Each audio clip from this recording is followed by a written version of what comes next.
Hey, what's going on, everybody? As always, it is Nick here, back with your daily crypto content. Today, we're going to be discussing some stuff regarding HBAR, but I also want to do a quick shout out to JT for this tweet here, and we're going to analyze this tweet and kind of go over it. But I do want to say, and I want to apologize if I do sound a little bit weird. Just woke up from a nap that was a little bit too long for my liking, but hey, it is what it is. We are back in the office, and now we are cooking up some juiciness. So let's talk about this little, I would say, kind of indicator, if you will. So this is coming from JT. If you guys do not follow JT, definitely do so. I advise it for sure. And this is talking about if we are following the WA schematic, the arrow points to where I believe we are at, as I believe the test was 30.2K. If that's the case, I would fully expect a back test to 35.5K, actually lower. Regardless, the PA along with the technical indicators are all looking good. Now we actually got a little bit more of some price action that happened last night. I think we got to like 34.8K on Bitcoin. I am not too concerned, just because I'm long-term, realistically, on a lot of my investments. Now, if you guys are short-term, you probably are panicking or whatever the case may be. I do just want to address real quick the fact that, like, you got to be careful who you follow in this game, especially on Twitter. YouTube is a different, beast, because we see people that are, we see it all the time, massive, crazy price predictions, and it's all kind of monetized value for views and stuff. So you got to be careful who you follow on Twitter. Be careful what you watch on YouTube as well, because you guys can pretty much get trapped in this hopium square that you back yourself into, and you're pretty much trapped. And the idea about that is, say for so, I don't know, HBAR goes to $10, right? And you think that it's going to $20. Most likely, you'll probably end up taking a hit, and you'll be basically waiting until the next bull market. Because if you don't take profit, the market will. It's the best way that I could describe it. And, I strongly believe that. But overall, it's saying we are here in terms of Bitcoin. This is pretty much what's going to play out. I don't think that's going to play out exactly like this. I do think that we are going to see some relief in the market very soon here. But what sucks is that we do see a lot of normie investors and newer crypto investors, for the most part, kind of getting strayed away down the wrong path by a lot of big influencers saying, well, I'm going to be bullish on Monday, but flip the narrative on Tuesday to bearish. And we're actually kind of seeing that play out for the most part. We see, some people are bullish pretty much 5 days a week.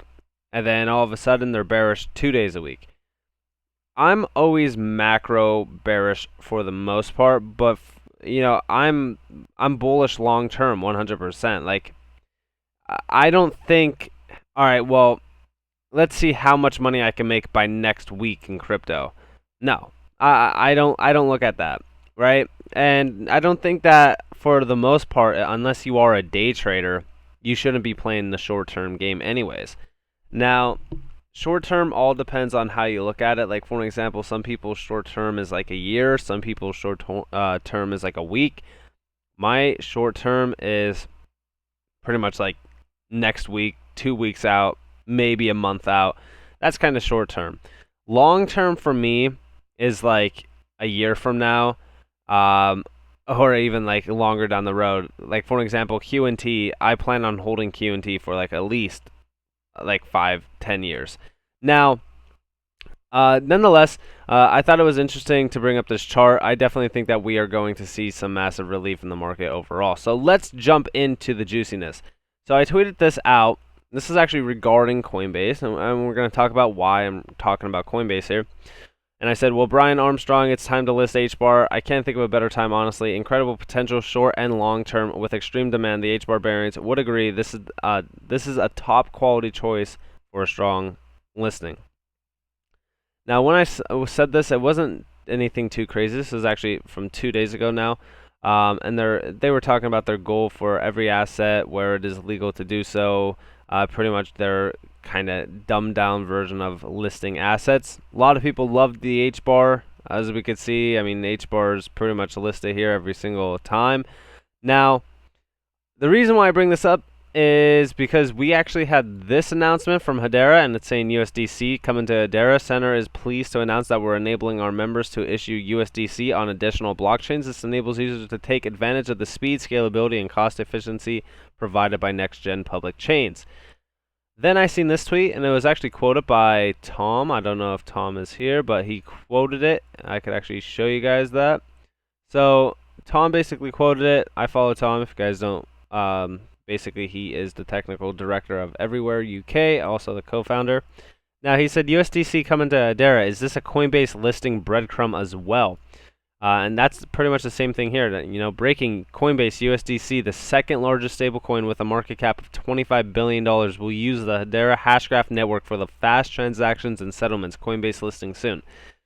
Now, I don't necessarily, I wouldn't say this directly correlates to a Coinbase listing. I think it helps, yeah, but I don't think that this correlates directly to a solid Coinbase listing, especially considering the fact that we actually open this article, we could actually see that they also plan on bringing it to multiple other, you know, exchange or not exchanges assets. USDC will become available on Avalanche, Celo, Flow, Hedera, Kava, Nervos, Polkadot, Stacks, Tezos, and Tron. So we're seeing a lot other assets being included in this. It's not just Hedera. Like if this said USDC will become available on Hedera, and that's it, then I would say, all right, well, this is pretty huge. This is pretty much going to mean that we are going to get possibly a Coinbase listing. But listen, I believe that most of these, if not almost all of them, are not on Coinbase. I know that Celo is. I'm pretty sure Polkadot is as well, and I think Tezos is. But I do know that a lot of people have been waiting for Tron to be listed on there. And the other ones, I'm going to be completely honest with you. I have no idea about some of these other ones. But I do know that if they were going to list these assets, I mean, right now would be the best time. Now, if we look here, we can see their vision was to support USDC on multiple blockchain platforms. Bringing USDC to multiple chains enables users to take advantage of the speed, scalability, and cost efficiency provided by next-generation public chains. USDC on multiple platforms helps grow the Internet of Value and drive individual and enterprise adoption of open blockchain technologies. We believe that USDC implemented on multiple chains enhances network effects and supports wide interoperability among payment infrastructures. And I think that this is actually very huge. When we look at the token service of, for example, tokenization on Hedera, because we already talked about the token service, right, which is the HTS. And this is kind of talking about HTS as well. I believe that USDC and most of these stablecoins will be brought over to Hedera at some point in time. We actually got a little bit of confirmation in my last video that, you know, some banks are trying to build stablecoins on Hedera, and we could definitely see that. I think that stablecoins are a growing concern for a lot of people who are in crypto or even outside of crypto for the most part. Now, HTS, the Hedera token service, once that is fully live and pretty much running, as well as, like, you know, pretty much these companies building on it, that's where we're going to see a lot more transaction volume kind of pick up. That's where we also see, you know, the idea of the value increasing, you know, a lot, because there is going to be a ton of volume and transactions moved over the Hedera Hashgraph network, obviously utilizing HBAR in the process. Now, we do see public distributed ledgers that offer tokenization of assets often carry the burden of expensive and unpredictable fees, slow transaction speeds, and rigid complexity in smart contract configuration. The HTS enables the configuration, minting, and management of fungible and non-fungible tokens on Hedera without needing to set up and deploy smart contracts. Tokens are as fast, fair, and secure as HBAR and cost less than 1 cent to transfer. Now, you guys could download the white paper and read into it. I'm not going to do that in this video. I already kind of did look at this white paper for the most part when I initially invested in Hedera. But the HTS is huge, as well as HCS. Both of these will directly correlate, and by HCS I mean Hedera Consensus Service. These both will kind of correlate with both and pretty much bring a ton of value to Hedera overall. Now, in terms of tokenization, we do see highly configurable, which is like know your customer and stuff like that. We actually see that here. Low and predictable fees, scalable throughput as well. They're going to be, governed by obviously Google, LG, all those. Now, in terms of this tokenization, we see that it's going to be utilized in huge ways around the world. We see it in gaming for like NFTs and all that stuff. Decentralized finance, which is a huge sector that we kind of discussed, law, and supply chain. Now, all of these might not seem like something crazy, like, oh, whatever, it's kind of just anything, but it's actually huge for Hedera and for the entire I would say the entire sector of these four, because it's going to disrupt them very fast, very quickly, and very efficiently. Sorry, overall, because we do know the statistics of Hedera, and we also see it why here, because we see high performance, ease of integration, decentralized trust, low cost, ease of deployment, interoperability as well. And all of these kind of go hand in hand on why Hedera Hashgraph would be the choice for a lot of these assets. But I think tokenization is where we are going to be seeing a lot of pretty much the idea of, hey, pretty much everything is running on tokenization. Everything will be tokenization, or tokenized, I should say, at some point in time, because I already kind of discussed this a little bit, but when we move into the new financial system, we're going to need things that are fast, fair, secure as HBAR and cost less than 1 cent to move. And we already know that HBAR offers the highest security, and the throughput's going to be astronomically insane once sharding is fully implemented for unlimited transactions. But we already kind of discussed that for the most part. But I definitely think that yes, this USDC announcement is huge. I think that it could possibly correlate to a Coinbase listing. I think all of these assets could most likely be listed for the most part. I mean, it would just make sense. Coinbase itself has been kind of quiet on most listings. The last listing was like QNT and a few other assets.